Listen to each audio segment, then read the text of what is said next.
Thank you. గౌరవనీయ ఉప ముఖ్యమంత్రి ప్రజలందరూ టీవీల దగ్గర చూస్తున్నారు. పవన్ కళ్యాణ్ గారు.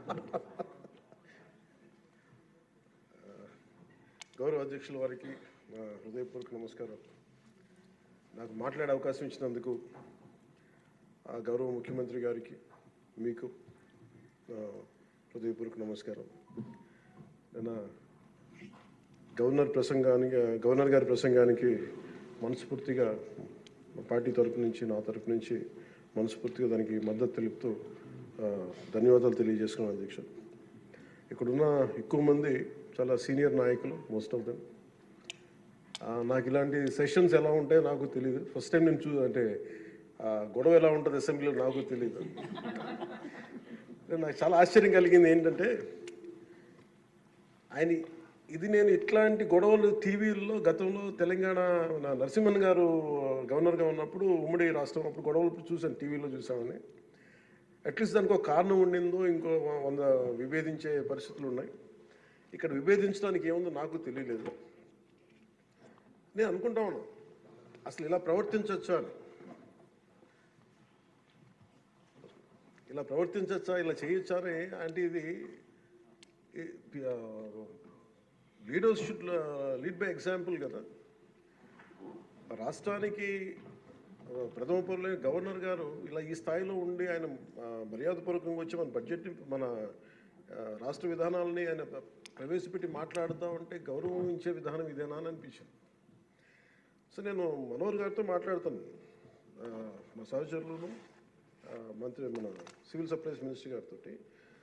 నా రూల్ బుక్ మేమిద్దరు మాట్లాడుకుంటే rules of procedure and conduct of business in Andhra Pradesh legislative assembly ఏంటి సార్ ఇలాగే మాట్లాడేస్తారంటే దాంట్లో చూపించాను. చాప్టర్ 5లో when the house assembles under article 175 176 of the constitution, every member shall maintain the dignity and the solemnity of the occasion before, during or after the governor's address and shall not obstruct or interrupt the address in any manner.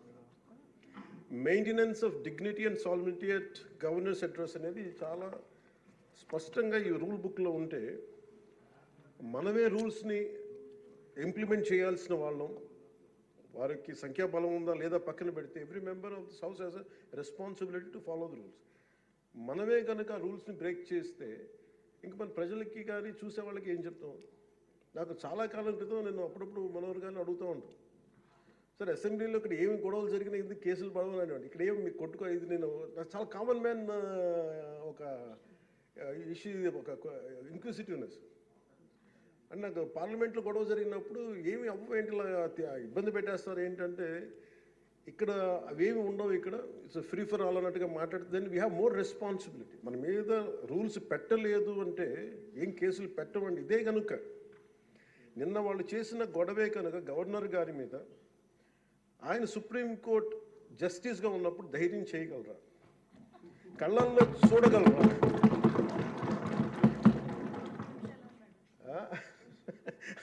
నాకు అది అనిపించింది. అంటే గౌరవించాల్సింది పోయి ఈ విధానం ఏంటనిపించింది. నిన్న TV వాళ్ళని అడిగారు, మీరు వీళ్ళ వైసీపీ నాయకులు ఇలా మాట్లాడారు కదా, మీ ఇదేంటి అని. YCP synonym for ruckus. అంటే గొడవకు కానీ బూతులు కానీ వాళ్ళు పర్యాయ పదం అయిపోయారు. అంటే నిన్న చూసిన గొడవ జరిగిన తర్వాత నాకు నిజంగా అనిపించింది, గౌరవ ముఖ్యమంత్రి గారు అన్ని సంవత్సరాలు వాళ్ళు ఎలాగా వాళ్ళ తట్టుగా నిలబడ్డారో ఆయనకి హ్యాట్స్ ఆఫ్ తెలియజేస్తాడు.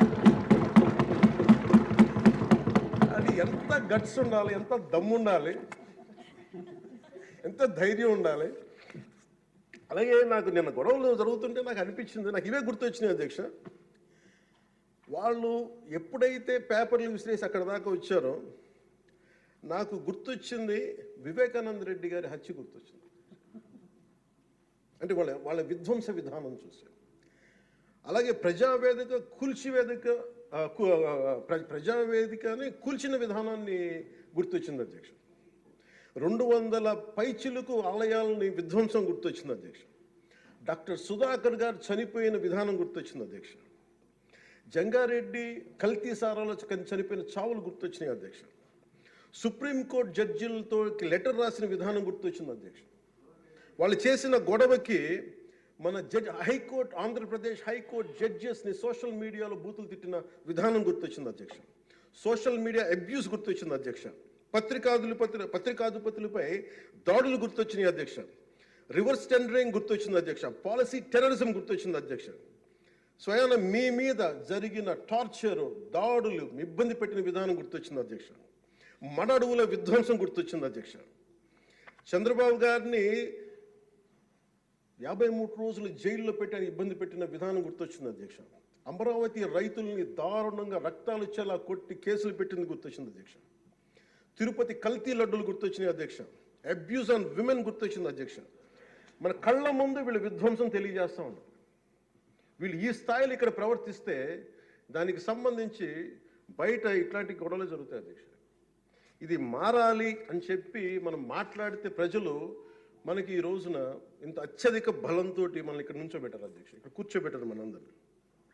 దీనికి గౌరవ ముఖ్యమంత్రి గారు ప్రదేశాలు చెప్తూ ఉంటారు.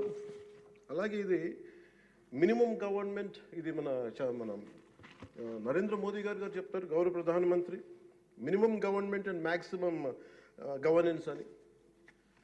దాంట్లో భాగంగానే చాలా గ్రేట్ అడ్మినిస్ట్రేటివ్ రిఫార్మ్స్ పట్టుకొచ్చారు. ఈ రోజున వాట్సాప్ గవర్నెన్స్ కూడా ముందుకు తీసుకెళ్ళడానికి ఆయన అనుభవం. అంటే మేము ఈ ప్రభుత్వం చేస్తున్నది అధ్యక్ష, ఎక్కడా కూడా ప్రభుత్వం ప్రజలకి సామరస్యపూర్వకంగా ఉండాలి, ఎక్కువ సానుకూలంగా ఉండాలి, ఎక్కువ బాధ్యతలు పెట్టాలి, ఎక్కువ బరువు పెట్టకూడదు అనే విధంగా గౌరవ ముఖ్యమంత్రి గారి ఆధ్వర్యంలో నడుస్తూ ఉంది ప్రభుత్వం. మేమందరం ఆయనకి సహాయ సహకారాలు అందిస్తూ ఉన్నాం అధ్యక్ష. Governor his excellency Abdul Nazeer గారికి రాష్ట్ర ప్రభుత్వ అధిపతిగా గవర్నర్ హోదాలో శాసనసభను ఉద్దేశించి రాష్ట్ర అభివృద్ధి భవిష్యత్ నమూనాను దిశానిర్దేశం చేసినందుకు వారికి నా హృదయపూర్వక కృతజ్ఞతలు. అలాంటి ఉన్నతమైన వ్యక్తి ఇస్తున్న సందేశాన్ని చూసి వైసీపీ వాళ్ళు బాయ్కాట్ చేయడం చాలా దురదృష్టకరం. ఇలాంటి ఆయన చూస్తూ ఉన్నాను అధ్యక్ష. ఇట్లాంటి ఇబ్బంది పెట్టే సమయంలో కూడా ఆయనకు ఆరోగ్యం కూడా సరిగ్గా లేదు, జ్వరం వచ్చిన సమయంలో కూడా ఆయన ఎంత ఇబ్బంది పెడుతుంటే ఆయన చాలా సక్సెస్ఫుల్గా ఆయనకి ఇచ్చినందుకు మనస్ఫూర్తిగా వారికి నా ధన్యవాదాలు, నా కృతజ్ఞతలు తెలియజేస్తాను. చట్టసభలు దేవాలయాలు లాంటివి రాజ్యాంగాన్ని పరిరక్షించేందుకు 5 కోట్ల ఆంధ్రప్రదేశ్ రాష్ట్ర ప్రజల భవిష్యత్తుని నిర్ణయించే వేదిక ఇది.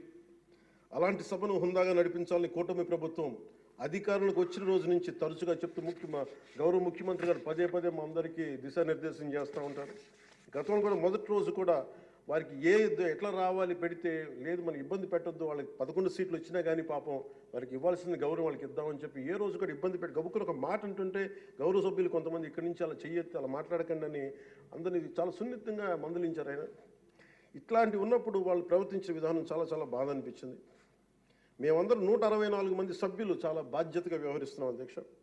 భవిష్యత్తులో కూడా రాజ్యాంగ పరిరక్షణ, రాష్ట్ర ప్రజల సంక్షేమం, రాష్ట్ర సమగ్ర అభివృద్ధి జయంగా వ్యవహరిస్తామని సందర్భంగా గవర్నర్ గారికి శాసనసభ వేదికగా తెలియజేస్తాం.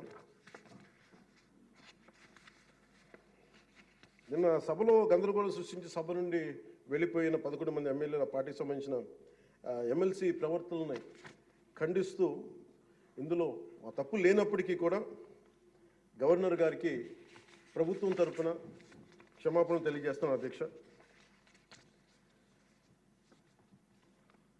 గౌరవ శాసనసభ స్పీకర్ శ్రీ అయ్యన్న పాత్రుడి గారికి, సభలో ఆసీనులై ఉన్న గౌరవ ముఖ్యమంత్రి శ్రీ నారా చంద్రబాబు నాయుడు గారికి, మంత్రివర్యులకు, శాసనసభ్యులకు, శాసనమండలి సభ్యులకు, అలాగే సభ నుంచి వెళ్ళిపోయిన వైసీపీ సభ్యులకు కూడా నా హృదయపూర్వక నమస్కారం.